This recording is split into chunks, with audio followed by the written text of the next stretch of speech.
नमस्कार दोस्तों, स्वागत है आप सभी का स्टडी विद 87 यूट्यूब चैनल पर। और हम लोग आज यूपी SSSC पेट एग्ज़ाम 2022-23 के लिए यह स्पेशल क्लास प्रारंभ कर रहे हैं। इस स्पेशल क्लास में हम यूपी SSSC पीईटी एग्ज़ाम के सभी विषयों को कवर करेंगे। इस एग्ज़ाम के सिलेबस अनुसार सभी विषयों से जो प्रश्न रखे गए हैं, इन सभी प्रश्नों को विस्तार के माध्यम से कवर किया जाएगा। और ये सभी प्रश्न जो है केवल सिलेबस के अनुसार सभी विषयों से रखे गए हैं। और यकीन मानिए इन प्रश्नों से ही आपको एग्ज़ाम में प्रश्न देखने को मिलेंगे। तो चलिए शुरू करते हैं वीडियो को। पहला प्रश्न इतिहास के प्राचीन भारत से लिया गया है। प्रश्न है, सिंधु घाटी सभ्यता के हड़प्पा स्थल के उत्खननकर्ता कौन है? सिंधु घाटी सभ्यता के जो महत्वपूर्ण स्थल हैं, इनसे अक्सर परीक्षाओं में प्रश्न देखे जाते हैं। तो चलिए देख लेते हैं। बहुत ही महत्वपूर्ण प्रश्न है, तो याद रखिएगा। हड़प्पा स्थल के जो उत्खननकर्ता हैं वे दयाराम साहनी है। अनेकों बार परीक्षाओं में पूछा गया प्रश्न है। और हड़प्पा के विषय में कुछ और भी महत्वपूर्ण पॉइंट हैं, उनको भी देख लेते हैं। हड़प्पा स्थल रावी नदी के किनारे स्थित है। इसका उत्खनन वर्ष 1921 में तत्कालीन पुरातत्व विभाग के निदेशक जॉन मार्शल के नेतृत्व में दयाराम साहनी ने किया। तो याद रखिएगा, यहाँ से प्रश्न पूछे जाते हैं। अगर पूछा जाए कि हड़प्पा स्थल किस नदी के किनारे है, तो याद रखिएगा रावी नदी के किनारे है। हड़प्पा का उत्खनन 1921 में हुआ और उस समय तत्कालीन जो पुरातत्व विभाग के निदेशक थे वे जॉन मार्शल थे और दयाराम साहनी ने इसका उत्खनन किया। इसके अलावा हड़प्पा के अलावा एक मोहनजोदड़ो स्थल है, इसके विषय में भी पूछा जाता है। मोहनजोदड़ो के उत्खननकर्ता राखलदास बनर्जी हैं और यह सिंधु नदी के किनारे स्थित है। देखिए 1921 में हड़प्पा की खोज हुई थी, यानी हड़प्पा का उत्खनन हुआ था दयाराम साहनी के द्वारा। और 1922 में मोहनजोदड़ो का उत्खनन राखलदास बनर्जी के द्वारा किया गया था। यह सिंधु नदी के किनारे स्थित है। तो यहाँ एक प्रश्न में आपके 5 से 6 प्रश्न कवर हो चुके हैं। और देखिए आप लोगों को बता दें कि आपने जिन लोगों ने यूपी पीईटी का एग्ज़ाम पिछली वर्ष भी दिया था, उन सभी को मालूम होगा कि एग्ज़ाम का जो पैटर्न है वह हार्ड नहीं है। एक नॉर्मल पैटर्न आता है जिसमें केवल आपको क्वालिफाई करना होता है। और उस क्वालिफाई के लिए अगर आप अधिक से अधिक नंबर लेकर आएँ, यानी 75 से 80 नंबर अगर आप लेके आते हैं, तो आप सभी एग्ज़ामों को देने के लिए एलिजिबल हो जाएंगे। और इसलिए हमारे चैनल पर यह वीडियो सीरीज़ प्रारंभ की गई है। चलिए अगला प्रश्न देख लेते हैं। अगला प्रश्न इतिहास के मध्यकालीन भारत से संबंधित है। प्रश्न है, गुलाम वंश के किस शासक का नाम लाख बख्श था? तो गुलाम वंश का यह शासक था कुतुबुद्दीन ऐबक, और लाखों का दान करने की वजह से इसका नाम लाख बख्श रखा गया था। चलिए कुछ और भी महत्वपूर्ण बातें हैं इसके विषय में, उसको भी देख लेते हैं। कुतुबुद्दीन ऐबक गुलाम वंश का संस्थापक था। दिल्ली में कुतुबुद्दीन बख्तियार काकी की याद में इसने कुतुब मीनार का निर्माण प्रारंभ करवाया था। तो गुलाम वंश का संस्थापक था कुतुबुद्दीन ऐबक और इसे ही लाख बख्श के नाम से जाना जाता था। और कुतुबुद्दीन बख्तियार काकी की याद में इसने कुतुब मीनार का निर्माण कराया था। ऐबक मोहम्मद गौरी के गुलामों में एक था। भारत में इसका कार्यकाल 1206 से 1210 तक रहा था। तो इस प्रश्न से भी आपके 5-6 प्रश्न कवर होते हैं। याद रखिएगा, सबसे पहले गुलाम वंश का जो संस्थापक था वह कुतुबुद्दीन ऐबक था और लाखों का दान करने के कारण इसे लाख बख्श भी कहा जाता था। कुतुबुद्दीन बख्तियार काकी की याद में इसने कुतुब मीनार का निर्माण प्रारंभ करवाया था। मोहम्मद गौरी के गुलामों में एक था और भारत में इसका कार्यकाल 1206 से 1210 तक रहा था। तो इस प्रश्न से संबंधित ये सभी महत्वपूर्ण बातें याद रखिएगा। चलिए आपसे एक प्रश्न पूछते हैं कि गुलामों का गुलाम किस शासक को कहा जाता है? जल्दी से कमेंट में उत्तर करके बताइए। हमारी इस वीडियो में हम आपको बता दें कि सभी विषयों से संबंधित एक एक प्रश्न रखा गया है, परंतु इस एक प्रश्न में ही आपके कई प्रश्न कवर हो जाएंगे। चलिए अगला प्रश्न देख लेते हैं। इतिहास के आधुनिक भारत से संबंधित महत्वपूर्ण प्रश्न है। प्रश्न है, भारत में प्रथम पुर्तगाली व्यापारिक कोठी कहाँ स्थापित की गई थी? तो आपको बता दें कि भारत में जो प्रथम पुर्तगालियों की कोठी थी वह कोचीन में खोली गई थी। और सभी यूरोपीय देशों में सब प्रथम भारत में पुर्तगाली ही आए थे। और इनसे संबंधित कुछ और भी महत्वपूर्ण पॉइंट हैं, उनको भी देख लेते हैं। भारत में सर्वप्रथम पुर्तगाली यात्री वास्को डी गामा 1498 में केरल के कालीकट तट पर समुद्री मार्ग से आया था। और आपको बताना है कमेंट करके कि इसका जो स्वागत है वह किसके द्वारा किया गया था, यह भी कमेंट करके जल्दी से बताइए। और आगे देख लेते हैं। जबकि 1505 में भारत आने वाला प्रथम पुर्तगाली गवर्नर फ्रांसिस्को डी अल्मीरा था। तो अगर पूछा जाए कि सर्वप्रथम आने वाला पुर्तगाली यात्री भारत में कौन था, तो वास्को डी गामा था। कब आया था? 1498 में आया था। और पुर्तगालियों की जो प्रथम कोठी है वह कोचीन में स्थापित की गई थी। और 1505 में भारत आने वाला प्रथम पुर्तगाली गवर्नर फ्रांसिस्को दा अल्मीरा था। तो ये सभी महत्वपूर्ण पॉइंट याद रखिएगा। और कई बार भारत आने वाले यूरोपियों का क्रम भी पूछ लिया जाता है, तो यह भी याद रखिएगा कि सर्वप्रथम पुर्तगाली आए थे, उसके बाद डच आए थे, उसके बाद अंग्रेज़ यानी ब्रिटिश आए थे, चौथे नंबर पर डेनिश आए थे और पाँचवें नंबर पर फ्रांसीसी आए थे।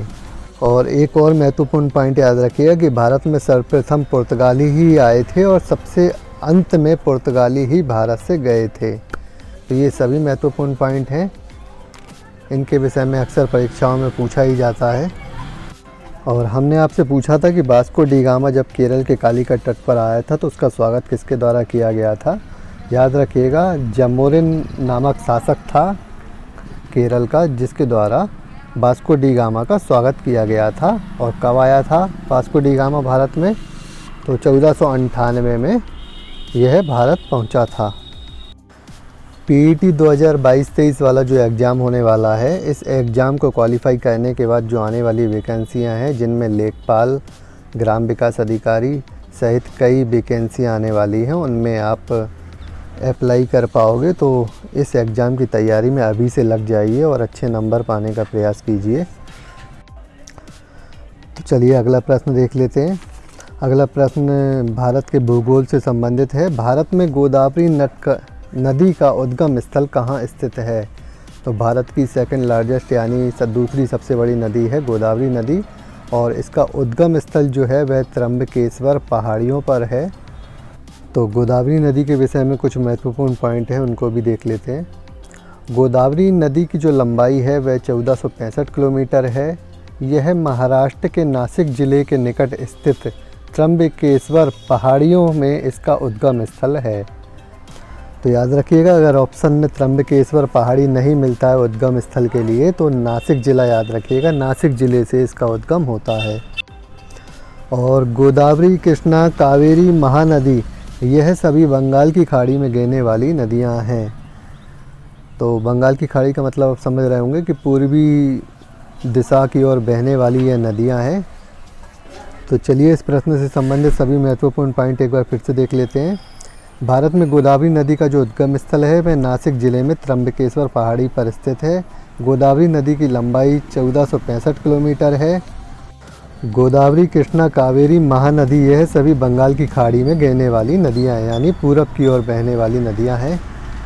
चलिए सभी लोगों कमेंट में यह करके बताइए कि जो पश्चिम की ओर बहने वाली नदियां हैं, यानी कि अरब सागर में गिरने वाली नदियां कौन सी हैं। किन्हीं 3 नदियों का नाम आप जल्दी से।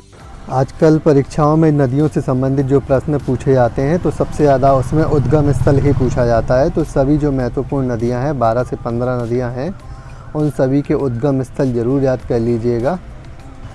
और हमने आपसे अरब सागर में गिरने वाली नदियों के नाम पूछे थे, तो याद रखिएगा, नर्मदा, ताप्ती और माही नदी, ये सभी जो नदियां हैं ये अरब सागर में गिरने वाली नदियां हैं। तो चलिए अगला प्रश्न देख लेते हैं।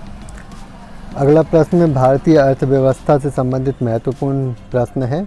दूसरी पंचवर्षीय योजना किस मॉडल पर आधारित थी? अनेकों बार परीक्षाओं में पूछा गया प्रश्न है, याद रखिएगा। पीसी महालनोबिस मॉडल पर आधारित थी दूसरी पंचवर्षीय योजना। और इसके विषय में कुछ और भी महत्वपूर्ण पॉइंट हैं, उनको भी देख लेते हैं।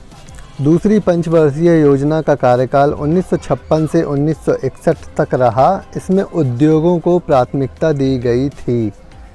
और प्रथम पंचवर्षीय योजना के विषय में भी कुछ महत्वपूर्ण पॉइंट दिए गए हैं, उनको भी देख लेते हैं। प्रथम पंचवर्षीय योजना का कार्यकाल वर्ष 1951 से 1956 तक था। इसमें कृषि को प्राथमिकता दी गई थी और यह हेराल्ड डॉमर मॉडल पर आधारित थी। तो इस प्रश्न से संबंधित सभी महत्वपूर्ण पॉइंटों को एक बार फिर से देख लेते हैं। सबसे पहले प्रथम पंचवर्षीय योजना से शुरू करते हैं। इसका कार्यकाल 1951 से 1956 तक रहा। इसमें कृषि को प्राथमिकता दी गई और यह हेराल्ड डॉमर मॉडल पर आधारित थी। और दूसरी पंचवर्षीय योजना का कार्यकाल 1956 से 1961 तक रहा। इसमें उद्योगों को प्राथमिकता दी गई और यह पीसी महालनोबिस मॉडल पर आधारित थी। तो ये सभी महत्वपूर्ण पॉइंट हैं और लगभग इस एक प्रश्न में कम से कम 5 से 6 प्रश्न आपके कवर हो चुके हैं जो अक्सर परीक्षाओं में पूछे जाते हैं। पहले परीक्षाओं में पहली, दूसरी और तीसरी पंचवर्षीय योजनाओं से संबंधित ही प्रश्न पूछे जाते थे, परंतु आज का समय ऐसा है कि सभी पंचवर्षीय योजनाओं से प्रश्न पूछे जा रहे हैं, चाहे वह छठी पंचवर्षीय योजना हो, चाहे 8वीं हो, चाहे 5वीं हो, चाहे 11वीं, 13वीं, ये सभी पंचवर्षीय योजनाएं बहुत ही महत्वपूर्ण हैं। तो इनके विषय में थोड़ा थोड़ा ज़रूर देख लीजिएगा। और आजकल इस प्रकार के प्रश्न भी पूछे जाते हैं कि कौन सी योजना किस पंचवर्षीय योजना के अंतर्गत चलाई गई है। तो जैसे पूछा जाता है कि जवाहर रोजगार योजना किस पंचवर्षीय योजना में चलाई गई है, तो याद रखिएगा ये 7वीं पंचवर्षीय योजना के दौरान चलाई गई है जब राजीव गांधी की सरकार थी। और आपको बता दें कि यूपी लेखपाल का जो मेंस एग्ज़ाम है जो आप लोगों ने दिया होगा उसमें अर्थव्यवस्था से संबंधित 4 से 5 प्रश्न पूछे गए थे। तो आजकल परीक्षाओं में यहाँ से प्रश्न ज़रूर पूछे जाते हैं। चलिए अगला प्रश्न देख लेते हैं। भारतीय संविधान से लिया गया प्रश्न है। संविधान की विशेषता टॉपिक में सिलेबस के रूप में दिया गया है और वहीं से यह प्रश्न लिया है। संविधान के अनुसार भारत को क्या कहा गया है? तो याद रखिएगा भारत को राज्यों का संघ कहा गया है। हमारे यहाँ भारत में संघीय शासन व्यवस्था है और भारत को राज्यों का संघ कहा जाता है। चलिए इनके संबंधित और भी कुछ महत्वपूर्ण जानकारी है उनको देख लेते हैं नीचे। भारतीय संविधान के अनुच्छेद 1 में भारत को राज्यों का संघ कहा गया है। तो संविधान के अनुच्छेद 1 में क्या कहा गया है? अनुच्छेद 1 में भारत को राज्यों का संघ बतलाया गया है। और आगे दिया गया है कि स्वतंत्र न्यायपालिका एवं लिखित संविधान भारतीय संघीय प्रणाली की विशेषता है। तो यह प्रश्न भी पूछा जाता है कि भारतीय संघीय प्रणाली की विशेषता क्या है? तो स्वतंत्र न्यायपालिका एवं लिखित संविधान ही भारतीय संघीय प्रणाली की विशेषता है और शक्तियों का पृथक्करण भी इसकी एक महत्वपूर्ण विशेषता है। तो इसके विषय में भी याद रखिएगा।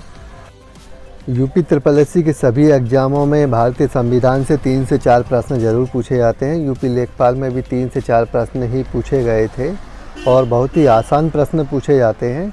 खासकर मौलिक अधिकार और नीति निर्देशक, ये तो आप बिल्कुल रट के जाइए, यहाँ से प्रश्न ज़रूर पूछे जाते हैं।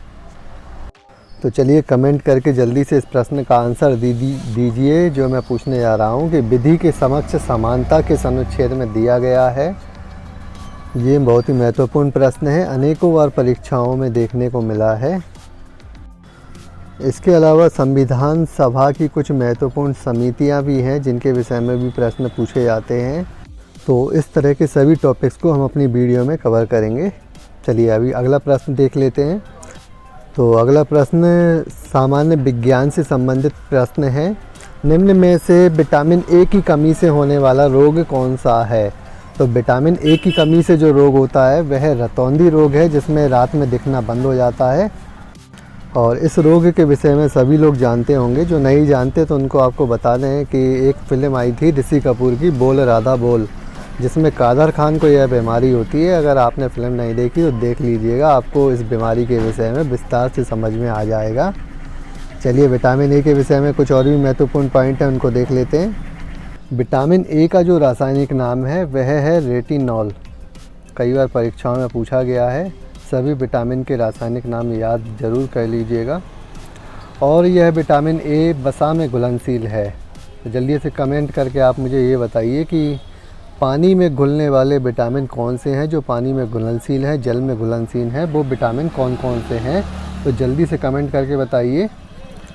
विटामिन ए तथा विटामिन बी की खोज एल्मर वी मैकुलम के द्वारा की गई थी।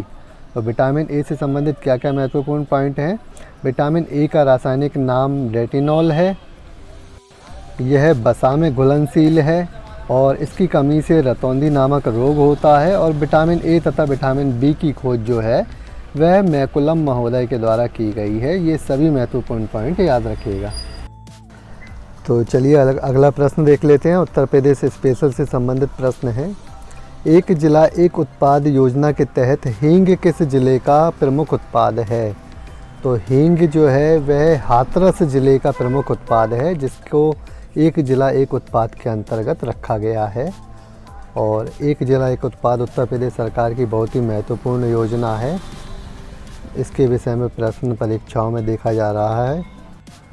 तो आपको कुछ महत्वपूर्ण जिलों के उत्पाद ज़रूर याद करने हैं जहां से प्रश्न पूछे जाते हैं। चलिए इसके विषय में कुछ देख लेते हैं। एक जिला एक उत्पाद योजना का प्रारंभ वर्ष 2018 में हुआ। वर्तमान में यह योजना उत्तर प्रदेश के कुल 75 जिलों में लागू हो गई है। यानी उत्तर प्रदेश में जो टोटल ज़िले हैं 75 ज़िले, सभी 75 ज़िलों को किसी न किसी एक उत्पाद से जोड़ दिया गया है। तो जैसे कि आपको बताया हमने, हींग के लिए हाथरस को जोड़ा गया है, यानी हाथरस की हींग को प्रमुखता दिया गया है। इस योजना के तहत लकड़ी के खिलौने के लिए चित्रकूट को शामिल किया गया है। तो चित्रकूट में लकड़ी के जो खिलौने बनाए जाते हैं वे काफ़ी प्रसिद्ध हैं और उसको इस योजना के अंतर्गत चित्रकूट ज़िले के उत्पाद में शामिल किया गया है। और कुछ और भी महत्वपूर्ण ज़िले हैं, जैसे अयोध्या के लिए गुड़ को एक उत्पाद के रूप में रखा गया है और गुड़ के लिए मुजफ्फरनगर को भी एक उत्पाद के रूप में शामिल किया गया है। जैसे झांसी ज़िले को जो टेडी बेयर है उसके लिए शामिल किया गया है। बलिया को बिंदी के लिए शामिल किया गया है। सोनभद्र, मिर्ज़ापुर और भदोही को कालीन उद्योग के लिए शामिल किया गया है, नामित किया गया है। तो इस प्रकार जितने भी महत्वपूर्ण ज़िले हैं उन सभी के उत्पाद को आपको याद करना है। चलिए अगला प्रश्न देख लेते हैं। अगला प्रश्न जीके से संबंधित बहुत ही महत्वपूर्ण प्रश्न है, कई बार परीक्षाओं में पूछा गया है। संयुक्त राष्ट्र संघ में कुल कितने सदस्य शामिल हैं? यानी यूएनओ में कुल कितने सदस्य शामिल हैं, प्रश्न में पूछा गया है। और याद रखिएगा 193 कुल सदस्य हैं जो संयुक्त राष्ट्र संघ में सदस्यों के रूप में शामिल हैं। और इनसे संबंधित कुछ महत्वपूर्ण पॉइंट हैं, उनको भी देख लेते हैं। संयुक्त राष्ट्र संघ यानी यूएनओ की जो स्थापना है वह वर्ष 1945 में हुई थी और इसका मुख्यालय न्यूयॉर्क में है। तो यहाँ से ये 2-3 प्रश्न ज़रूर परीक्षाओं में पूछे जाते हैं कि संयुक्त राष्ट्र संघ की स्थापना किस वर्ष हुई, या इसका मुख्यालय कहाँ है, या इसमें कुल कितने सदस्य शामिल हैं। तो ये सभी महत्वपूर्ण पॉइंट याद रखिएगा। यूएनओ यानी संयुक्त राष्ट्र संघ में 193 सदस्य हैं। इसका मुख्यालय न्यूयॉर्क में है और इसका जो स्थापना हुई थी वह वर्ष 1945 में हुई थी। और अगर यह पूछ लिया जाता है कि 193 स्थान पर शामिल होने वाला सदस्य कौन है, तो दक्षिण सूडान वह सदस्य जो 193 यानी अंतिम सदस्य के रूप में यूएनओ में शामिल किया गया था। संयुक्त राष्ट्र संघ की जो कामकाजी भाषा है वह अंग्रेजी एवं फ्रेंच है। तो यह भी बात याद रखिएगा कि जो संयुक्त राष्ट्र संघ यानी यूएनओ में जो कार्य किया जाता है, कामकाज किया जाता है, वह अंग्रेजी और फ्रेंच भाषा में होता है। तो ये सभी 5-6 जो महत्वपूर्ण पॉइंट हैं ये प्रश्न के माध्यम से परीक्षाओं में पूछे जाते हैं, इन सभी को याद रखिएगा। चलिए अंतिम प्रश्न देख लेते हैं। अंतिम प्रश्न सामान्य हिंदी से लिया हुआ है। वर्तमान काल में कुल कितने भेद होते हैं? तो जो काल पूछे जाते हैं उनमें से वर्तमान काल में 5 भेद होते हैं, यह याद रखिएगा। सभी कालों के अलग अलग भेद होते हैं, तो उनके विषय में हम प्रश्न में देखेंगे। तो सबसे पहले वर्तमान काल के जो 5 भेद होते हैं, उन कौन कौन से भेद होते हैं उनके विषय में देख लेते हैं। सामान्य वर्तमान, अपूर्ण वर्तमान, पूर्ण वर्तमान, संदिग्ध वर्तमान एवं संभाव्य वर्तमान, यह सभी वर्तमान काल के 5 भेद हैं। और आगे के प्रश्नों में हम आपको यह भी बताएंगे कि कौन सी स्थिति में कौन सा वर्तमान यानी कौन सा काल होता है। वैसे तो आप लोगों को मालूम होगा कि काल 3 प्रकार के होते हैं, भूतकाल, वर्तमान काल और भविष्य काल। तो जिसमें से वर्तमान काल के 5 भेद होते हैं, भूतकाल के 6 भेद होते हैं और भविष्य काल के 3 भेद होते हैं। तो ये तीनों भेद याद रखिएगा, यहाँ से प्रश्न डायरेक्ट परीक्षाओं में पूछा जाता है। सबसे ज़्यादा जो भेद हैं वह भूतकाल के होते हैं 6, वर्तमान काल के 5 भेद हमने आपको बताए कौन कौन से भेद होते हैं। और आगे के प्रश्नों में वाक्यों में कौन सा काल है, ये कैसे पहचानते हैं, इन सभी के विषय में हम आपको जानकारी आगे की वीडियो में देते रहेंगे। तो चलिए इन 10 प्रश्नों के साथ ही इस वीडियो को अभी समाप्त करते हैं। इस प्रकार के प्रश्न आगे पाने के लिए चैनल को सब्सक्राइब ज़रूर कर लें और वीडियो पसंद आती है तो लाइक कमेंट ज़रूर करें। धन्यवाद।